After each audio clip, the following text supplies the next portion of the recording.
وليتفقهوا في الدين ولينذروا قومهم إذا رجعوا إليهم لعلهم يحذرون۔ حضرات محترمین، اللہ رب العزت نے ہم سب کو یہ عجیب اور اہم موقع عطا فرمایا۔ رب کائنات کے حضور ہم دعائیں کریں اور اپنی ذمہ داریوں کا احساس اپنے اندر بیدار کریں۔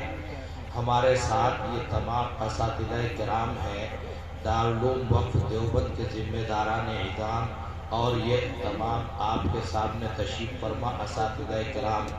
اس کے علاوہ اور بھی رفقائے کار ہیں، اساتذہ کرام ہیں جو اپنی اپنی مصروفیات کی وجہ سے آپ کے سامنے موجود نہیں ہیں، لیکن توجہات کے اعتبار سے وہ سب موجود ہیں۔ یہ جامعۃ العلوم دیوبند کا جہاں تک معاملہ اور مسئلہ ہے، یہ کوئی نہ میرا اکیلے کا ہے نہ آپ کا ہے۔ یہ سنا ہے کہ جامعہ عصری اور دینی تعلیم کو ایک ساتھ پڑھانے کا ارادہ رکھتا ہے۔ اس میں ہمارے محترم مفتی سجاد صاحب کی بڑی محنت کار فرما ہے۔ بہرحال ان سب اکابر کا، اپنے رفقائے کار کا اور اپنے مشیران کا، سب کا میں بہت ہی مشکور ہوں، ممنون ہوں۔ اللہ رب العزت ان کو ان کی اپنی شایان شان جزا اور اچھا بدلہ عطا فرمائے، اجر جزیل عطا فرمائے۔ دنیا میں بھی ان کے مسائل آسان ہو، آخرت کی منزلیں بھی آسان ہو۔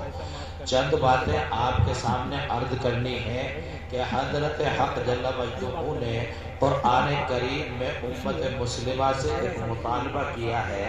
یہ تو یقین ہے اور اللہ کی عادت ہے کہ اللہ رب العزت نے جتنے انسان بنائے ہیں وہ تمام کے تمام علامت الدہر ہو جائیں، یا تمام کے تمام جو ہے کروڑ پتی اور ارب پتی ہو جائیں، ایسا اللہ رب العزت کی عادت نہیں ہے۔ خداوند قدوس چاہتے تو سب کو علامہ بنا کر پیدا فرما دیتے، خداوند قدوس چاہتے تو سب کو ارب پتی بنا کر پیدا فرما دیتے، مگر عادت اللہ ازل سے جاری ہے کہ کوئی پڑھا لکھا ہوتا ہے، کوئی ان پڑھ ہوتا ہے، کوئی غریب ہوتا ہے، کوئی امیر ہوتا ہے، کوئی کالا ہوتا ہے، کوئی گورا ہوتا ہے، کوئی ناٹا ہوتا ہے، کوئی لمبا قد ہوتا ہے۔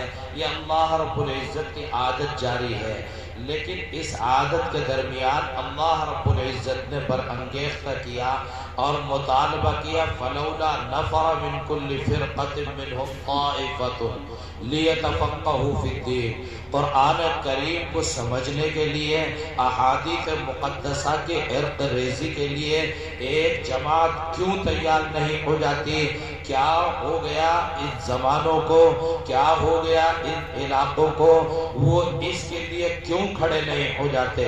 یعنی اللہ رب العزت کا مطلوب ہے کہ ہر زمانے اور ہر علاقے میں کچھ لوگ قرآن کریم کے ماہرین ہوں، متبحرین ہوں، اور وہ قرآن کریم کو، احادیث مقدسہ کو گہرائی اور گہرائی سے سمجھتے ہوں۔ ان میں خطبہ بھی ہیں، ان میں واعظین بھی ہیں، ان میں تزکیہ باطن کے حاملین بھی ہیں، ان میں ہر طرح کے لوگ ہیں۔ لیکن جب اسلام کی ترجمانی سائنٹیفک انداز پر کی جائے گی تو پھر مفتیوں کی اور قاضیوں کی ضرورت پیش آتی ہے۔ قرآن کریم، احادیث مقدسہ کا عطر اور اس کی کشید اور اس کا نچوڑ یہی مفتی اور قاضی حضرات پیش کرتے ہیں۔ جب یجوز اور لا یجوز اور یحل اور لا یحل کی بحث سامنے آتی ہے، معاملہ ہوتا ہے کہ کریں یا نہ کریں، جائز ہے یا ناجائز ہے، حلال ہے یا حرام ہے، تو پھر ان مفتیوں اور ان قاضیوں کی ضرورت پیش آتی ہے۔ اس لیے ضروری ہے کہ مفتیوں اور قاضیوں کی ایک جماعت اس ملک کے اندر خصوصیت کے ساتھ باقی رہے اور بالعموم تمام عالم کے اندر باقی رہے۔ ہمارے علماء نے آپ کے سامنے بہت کھلے انداز پر باتیں پیش کی ہیں۔ قرآن کریم کا نہج انتہائی درجے بلیغ ہوا کرتا ہے اور بڑی باریک بینی سے اس کو سمجھنا پڑتا ہے۔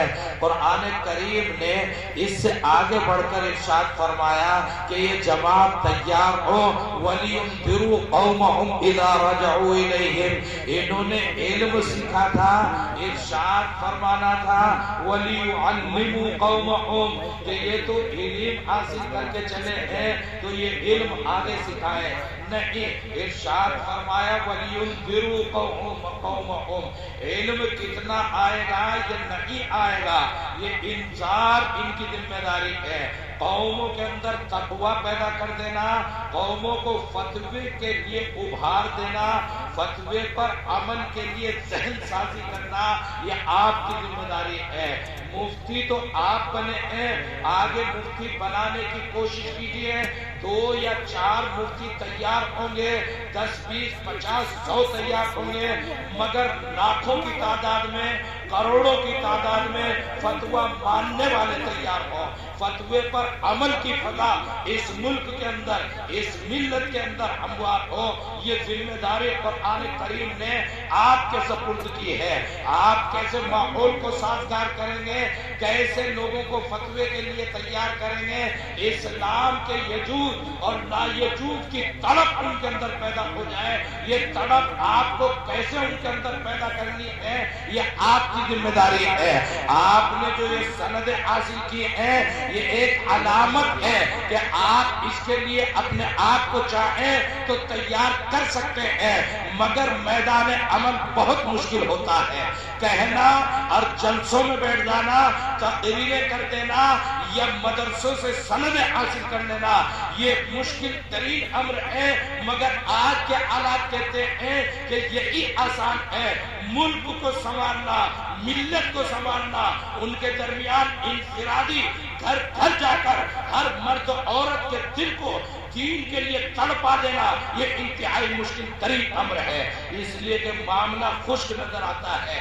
یہ مجمع سامنے ہے، میں تقریر کچھ انداز پر اختیار کروں اور تقریر کے لیے اچھے جملے لے آؤں یہ میرے لیے آسان ہوگا، اس لیے کہ آپ میرے سامنے ہیں، آپ میری طرف متوجہ ہیں، لیکن جو دین کی طرف قطعی طور پر توجہ دینے کے لیے تیار نہیں، ان کے ذہنوں کو انفراداً اور اجتماعاً تیار کرنا یہ مشکل ترین امر ہے، مگر اسی کے لیے آپ کا مجمع تیار کیا گیا ہے۔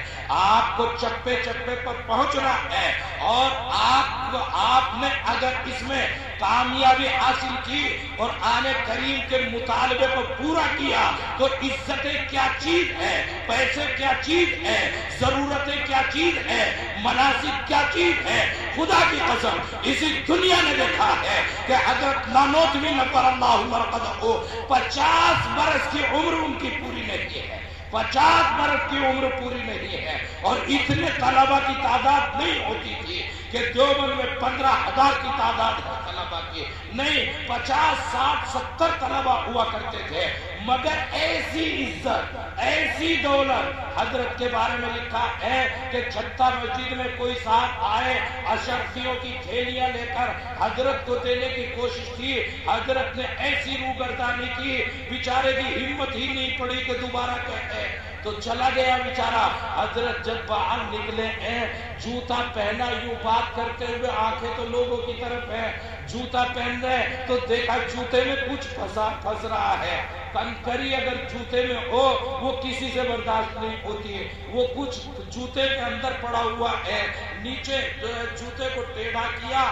اور یوں کر کے وہ کچھ جوتے میں پڑا تھا نکالا، دیکھا تو وہ اشرفیاں جوتیوں میں پڑی ہوئی، وہ جوتیوں میں ڈال کے چلا گیا، وہ واپس نہیں لے کے گیا۔ تو پیسہ اور عزتیں یہ تو آپ اللہ کے ہو جائے، جس دن اللہ نے کہہ دیا یہ میرے ہیں بس کام تمام ہو جائے گا۔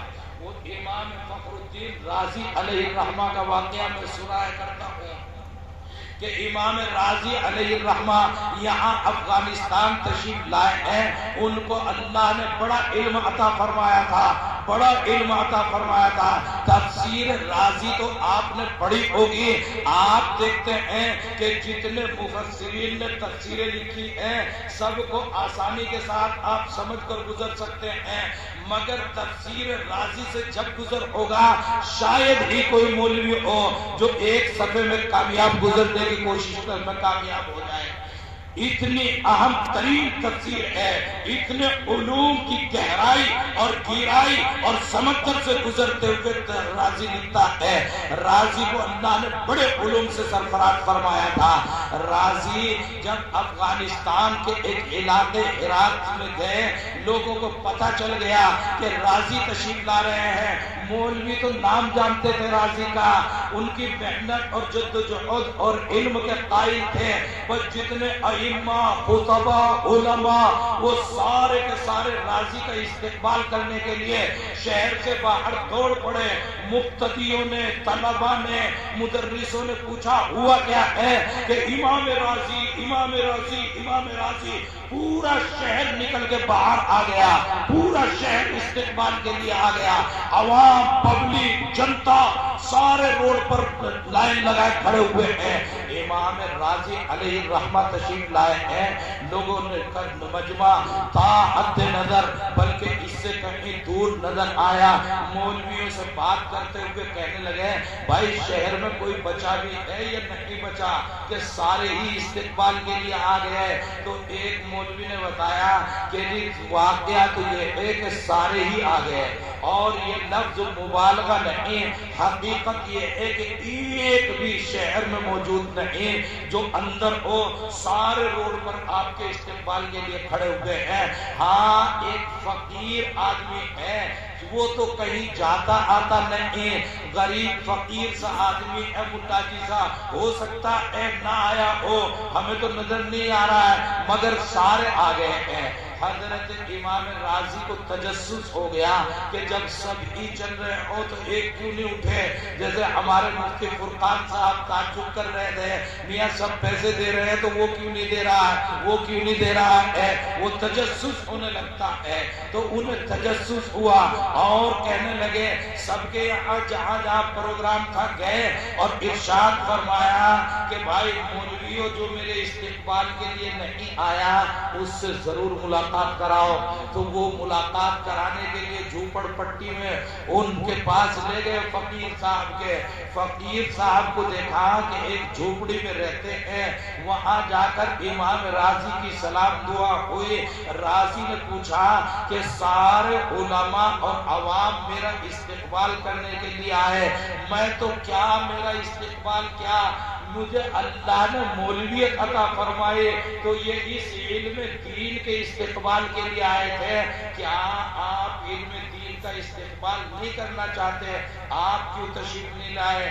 بڑے میاں نے بڑی بے نیازی کے ساتھ جواب دیا کہ میاں میں لا یعنی کام نہیں کرتا، اور میرے آنے سے آپ کی عزت میں کوئی اضافہ ہونے والا نہیں تھا.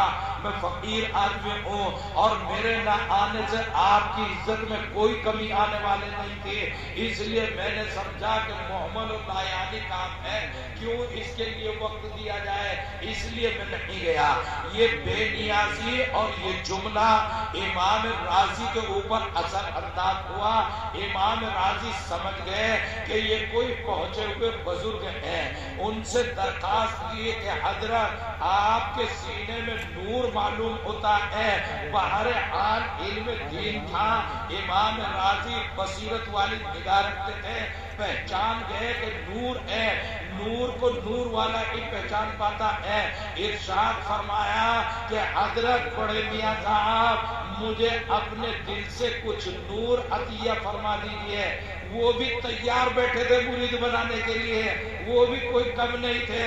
فوراً رازی کو گلے سے لگایا اور نور منتقل کرنا شروع کر دیا. یاد رکھو حدیث میں آتا ہے کہ جب کوئی برائی ہوتی ہے تو دل سیاہ ہوتا ہے، اور جب کوئی اچھائی ہوتی ہے تو دل کے اندر نور پیدا ہوتا ہے، دل روشن ہوتا ہے. انہوں نے دل دل سے لگایا اور غازی کو چمٹا کر کھڑے ہو گئے. کھڑے رہے تھوڑی دیر میں غازی کو چکر آنے لگے. ایسا ہو گیا جیسے بی پی لو ہوا کرتا ہے اور آدمی کی طاقت کمزور پڑتی چلی جاتی ہے. وہ کان میں کہنے لگے کہ حضرت یہ میرے ساتھ کیا ہو رہا ہے, میرے تو بدن سے کچھ نکلتا ہوا دکھائی دے رہا ہے. تو بڑے میاں نے ارشاد فرمایا کہ جو تو نے دنیاوی علوم حاصل کیے تھے ان کا جو بھوت ہے, ان سے جو انسان کے اندر بڑکپن پیدا ہوتا ہے وہ اصلی علوم عجیب و غریب انداز کے تھے. منطق اور فلسفے کے علوم وہ بھی اس وقت کے ضروری علوم تھے. ان کا خمار نکالنا ہو وہ تمام نکل جائے, پھر نور کو تمہارے سین کی طرف منتقل کیا جائے گا. پہلے ان کو نکال کے جگہ بنا رہا ہوں. امام راضی نے فرمایا یہ مدت پڑھی تھی اور وہ ساری کی ساری بڑے میاں کھینچ لے گئے. کہنے لگے کہ حضرت جی میں سارے علوم نکال دوں اور پھر آپ نور منتقل کریں. اگر چونکہ تو نور آ سکتا ہے تو ٹھیک, مگر میری ساری پڑھائی خدا کے واسطے مت چھینو, مجھے چھوڑ دو, میں اس سے زیادہ مرید ہونے کے لیے تیار نہیں ہوں. تو انہوں نے چھوڑ دیا, وہ تو بے نیاز آدمی تھے. خیر معاملہ تمام ہوا, وقت گزرتا چلا گیا, راضی چلے گئے اور دینی اور دنیاوی خدمات. بہرحال ایک وقت آخر ہے وہ تو سب کو آنا ہی ہے. المختصر امام راضی کی عمر اپنی انتہا کو پہنچی. یاد رکھو آپ نے فقہ کی کتاب نور الہدیٰ میں پڑھا تھا من استحلّ کہ جب بچہ پیدا ہوتا ہے تو وہ رویا یا نہیں رویا. ينزغ الشیطان, جب وہ پیدا ہوتا ہے تو شیطان پیدا ہوتے ہی چٹکی بھرتا ہے. جب ہی اس کو وہ اللہ فطرت اسلام چٹ پیدا ہوتا ہے, شیطان کہاں چٹ بیٹھنے والا ہے وہ اس کو نوچتا ہے اور شیطنت کا اظہار کرتا ہے. اسی کے نتیجے میں وہ روتا بھی ہے. یہ بھی اس وقت انتہائی درجے وہ محنت کرتا ہے کہ خالی صاف ذہن ہے, ابھی سے اس کے اوپر اثر انداز ہو جاؤ. ساری زندگی محنت کرتے کرتے جب مرنے لگتا ہے پھر اس کی انتہا نہیں رہتی کہ وہ سوچتا ہے کہ تیری ساری زندگی بیکار ہو گئی محنتیں, اس لیے کہ یہ تو آدمی ایمان پہ جا رہا ہے. شیطان چاہتا ہے کہ کفر پر چلا جائے. مرتے ٹائم نزا کے عالم میں پھر محنت کرتا ہے.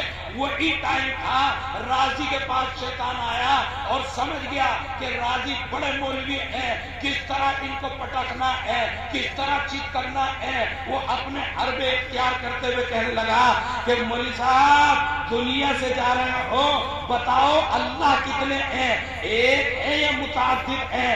امام راضی نے کہا کہ اللہ ایک ہے, اس میں کیا شک و شبہ کہ کوئی دلیل تیرے پاس ہے کہ ایک نہیں 360 دلیلیں اللہ تعالیٰ کے ایک ہونے پر میرے پاس موجود ہیں. بس دلیلیں دینی شروع کی اور شیطان تو بڑا پڑھا لکھا, بڑا حربے والا اور مکار ہے, اس نے دلیلیں توڑنی شروع کی.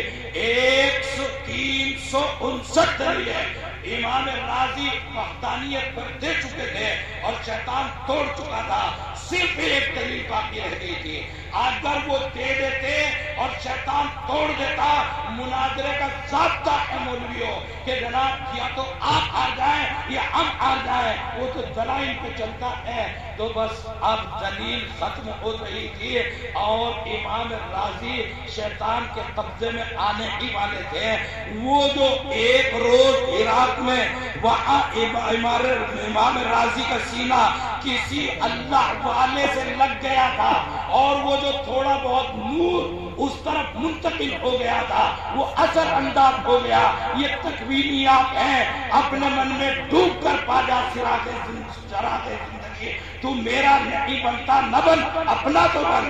اگر آپ کو کچھ سیکھنا ہے تو سمجھو، اس گہرائی میں ڈوبو، اس کے تیراک بنو۔ یہ تکوینیات کیا چیز ہے، یہ امر الہی کس طرح اثر انداز ہوتا ہے، وہاں سے اثر قلب پر ہوا ہے۔ ان بڑے میاں کے، وہ بڑے میاں کو ان کا خادم وضو کرا رہا تھا، وضو کراتے کراتے خادم کے ہاتھ سے لوٹا چھینا اور یوں پھینک کے مارا۔ ارے مولانا کہہ کیوں نہیں دیتے کہ بغیر دلیل کے اللہ کو یہ مانتا ہوں؟ خادم کو تعجب ہوا کہ مولوی صاحب کو وضو کرا رہا ہوں، لوٹا چھین کے وہاں پھینک دیا، میں نے کیا غلطی کی ہے؟ غصہ آنے لگا، پتہ تو ہے نہیں کیوں کہا اور کیا کہا، بعض مرتبہ پتہ نہیں ہوتا تو ایک دم تیش میں آ جاتا ہے۔ تو عجیب و غریب صورتحال ہو گئی۔ امام راضی علیہ الرحمہ اس وقت عجیب کشمکش سے گزر رہے تھے، وہ جو سینہ سینے سے لگ گیا تھا، انہیں وہاں کشف ہو گیا کہ راضی پھنسے ہوئے ہیں، اور اسی نسبت کی برکت لوٹا تو ایک علامت تھی، لوٹا تو گرا یہاں اور راضی کو آہٹ پہنچی ہزاروں کلومیٹر، لوٹا تو وہاں جا کے اپنا اثر دکھا رہا ہے۔ امام راضی کو ایک دم تنبہ ہوا اور فوراً متوجہ ہوئے اور ارشاد فرمایا کہ شیطان ملعون، میں بغیر دلیل کے اللہ کو ایک مانتا ہوں۔ اب آپ کہنے لگے مردے کی ایک ہی ٹانگ ہوتی ہے، لاکھ دلیلیں کوئی دیتا رہے، اب ماننے کے لیے تیار نہیں، اب دلیلیں کیا کام کریں گے؟ شیطان بیچارہ ناکام ہو گیا، وقت آخر تھا، ایمان پر خاتمہ امام راضی علیہ الرحمہ کا ہو گیا۔ وہ تھے امام نجم الدین الکبریٰ علیہ الرحمہ، جن کا معمولی سا تصرف کار آمد ہو گیا ہے۔ عجیب و غریب صورتحال ہے، لوگ کیش ٹو کیش نتائج لینا چاہتے ہیں آج کی دنیا میں۔ جب نسبتیں قائم ہوتی ہیں، یہ نسبتیں اہل اللہ سے یہ کارآمد ہوتی ہیں، انتہائی درجہ کارآمد ہوتی ہے۔ آپ کو پتہ نہیں لگتا کہ کب اور کس انداز پر یہ نسبتیں کارآمد ہو رہی ہیں۔ الغرض کہنا یہ ہے کہ آج آپ کو اللہ نے علم سے سرفراز فرمایا ہے، آپ اس علم کو لے کر جا رہے ہیں، اہل اللہ کی نسبتیں آپ کو میسر ہوں، یہی نہیں بلکہ آپ اہل اللہ ہوں، آپ کی باتیں آباد ہوں، آپ کے دل آباد ہوں، اور یہ نہیں کہ آپ روحانیت اختیار کر لیں، تصویر لیں اور کسی اجڑ کو خانقاہ کا نام دے کر سجا کر بیٹھ جائے، نہیں، قطعاً نہیں۔ یہ ملک آپ کو آواز دے رہا ہے، آنے والی ایمانی نسلیں آپ کو آواز دے رہی ہے۔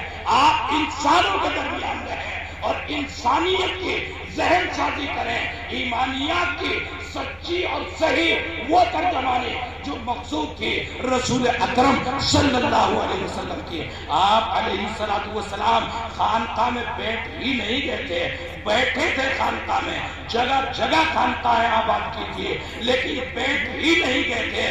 فتوحات بھی رسول اکرم صلی اللہ علیہ وسلم کی ہے، کمان بھی رسول اکرم صلی اللہ علیہ وسلم کی ہے، پکڑ بھی رسول اکرم صلی اللہ علیہ وسلم کی ہے، اب وہ درگزر بھی رسول اکرم صلی اللہ علیہ وسلم کا ہے، سیاست بھی ہے، سماج بھی ہے۔ مولویوں، اب تک ہم نے یہ کہا تھا کہ ہم مولوی لوگ ہیں، مسجد اور ممبر و محراب کے لوگ ہیں، ہم اسلام سے سیاست کی حفاظت کریں گے۔ نہیں، آج مطالبہ کھڑا ہو گیا ہے کہ سیاست سے بھی اسلام کی حفاظت کرنا آپ کی ذمہ داری ہے۔ حدیث کا مفہوم ہے الدین والسیاست توأمان۔ مجھے بتاؤ، آج ہندوستان میں جو پچھتاوا آپ کو ہے، آپ کے سامنے لوگ آتے ہیں، کبھی کہتے ہیں یہ غیر بھی اپنے بھی ہمارا رونا روتے ہیں، کوئی کہتا ہے مسلمان بہت پچھڑے ہوئے ہیں، پسماندہ ہیں، گرے ہوئے ہیں،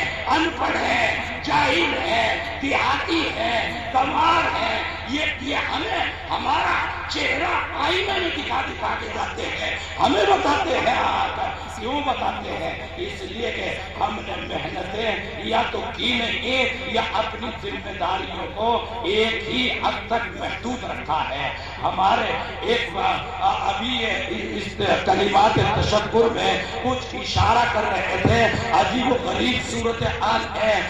ہمارے تقریباً 92% تو آبادی وہ ہے جو ناخواندہ ہے، اور جو کچھ پڑھے لکھے 2-4% ہیں وہ مولوی۔ اللہ رب العزت نے ان مولویوں کے دم سے یہ داڑیاں ٹوپیاں تو بڑی حفاظت کے ساتھ آگے بڑھ رہی ہیں، اور یہ ان مولویوں کی، اس دیوبند کی اور اہل اللہ کی محنت اور جد و جہد کا نتیجہ ہے کہ آج اسلامی تشخصات کسی حد تک آج ملت کے درمیان موجود ہے، ورنہ تو آپ ابھی دیکھ رہے ہوں گے حالات یہ ہو گئے، سفر و حضر میں آپ خود تجربہ کر رہے ہیں کہ لوگ اپنے مسلمان ہونے کی شناخت کو چھپاتے ہوئے نظر آ رہے ہیں، اور یہی نہیں بلکہ دوسروں کی شناخت دکھانے پر اپنے آپ کو مجبور سمجھ رہے ہیں۔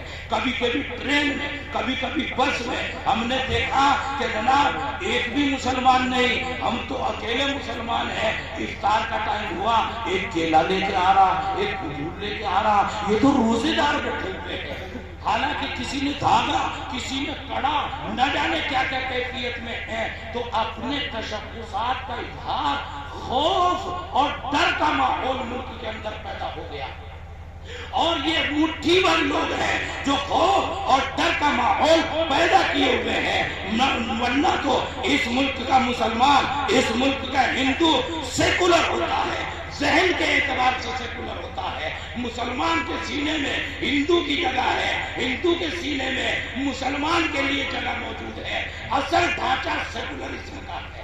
یہاں اب چند مٹھی بھر لوگ ایسے پیدا ہوئے ہوں گے کہ جنہوں نے خوف کا ماحول پیدا کر رکھا ہے۔ آپ کو اس خوف کے ماحول کو کس طرح ختم کرنا ہے، یاد رکھو آج کل بھیک میں کوئی چیز ملتی نہیں ہے، اپنے حق کو خود اٹھانا پڑتا ہے۔ قوت بازو اگر ہے، بڑھ کر مینا اٹھانے کی طاقت آپ کے پاس ہے، جان اور خون آپ خود ذمہ دار بن کر اٹھا سکتے ہیں تو اٹھا لیجیے، ورنہ تو کوئی بھیک میں دینے کے لیے کچھ بھی تیار نہیں ہے۔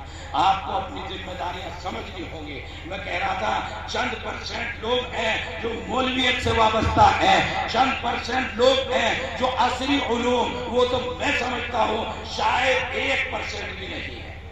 سب سے بڑا مسئلہ یہ ہے کہ ایک سسٹم، ملک جس سسٹم سے چلتا ہے، پروفیسر ہے، انجینئر ہے، ڈاکٹر ہے، آفیسر ہے، وہ جو سسٹم ہوتا ہے ملک کا، وہ جو سسٹم ہوتا ہے سیاست کا، وہ جو سسٹم ہوتا ہے معاشیات کا، وہ جو سسٹم ہوتا ہے اقتصادیات کا، اس میں ہم داخل نہیں ہیں، ہم اس بحث سے خارج ہیں، ایک طرف پڑے ہوئے ہیں۔ ملک کے جو سسٹم میں داخل ہونا چاہیے تھا، اب تک ہماری کوئی نمائندگی ہونی چاہیے تھی، کوئی پرسنٹیج ہونا چاہیے تھا۔ اگر ہم جاگ رہے ہیں تو بڑی دیر سے جاگ رہے ہیں، اگر کوئی سسٹم میں داخل بھی ہے، اللہ رب العزت ان کو جزائے خیر دے، وہ ہندو مسلم سکھ عیسائی سب کو ساتھ لے کر چلنے کی کوشش و جد و جہد کرتے ہیں، مگر قرآن کریم کے ماہرین نہیں ہوتے، احادیث مقدسہ کے ماہرین نہیں ہوتے۔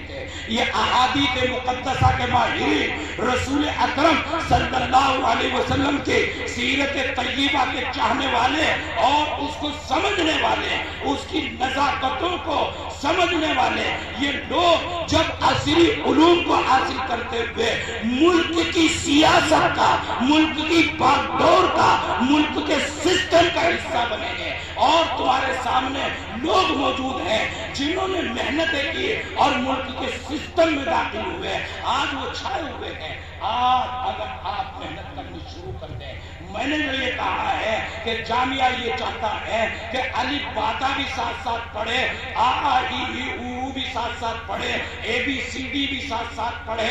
یاد رکھو یہ ماہر مولوی ہو، اور 12ویں کلاس تک میں کہہ رہا ہوں کہ نظم کر رہے ہیں، آگے بڑھے گا، اللہ رب العزت ترقی دیں گے، وہ سسٹم میں داخل ہوگا، وہ ایس ڈی ایم بنے گا، وہ ڈی ایم بنے گا، وہ ڈاکٹر پروفیسر بنے گا، انجینئر بنے گا، تو انشاءاللہ ثم انشاءاللہ جب مولوی اس کام کو کرے گا، بصیرت کے ساتھ کرے گا، وہ تقاضے برادران وطن کے بھی سمجھے گا، ملت کے بھی سمجھے گا۔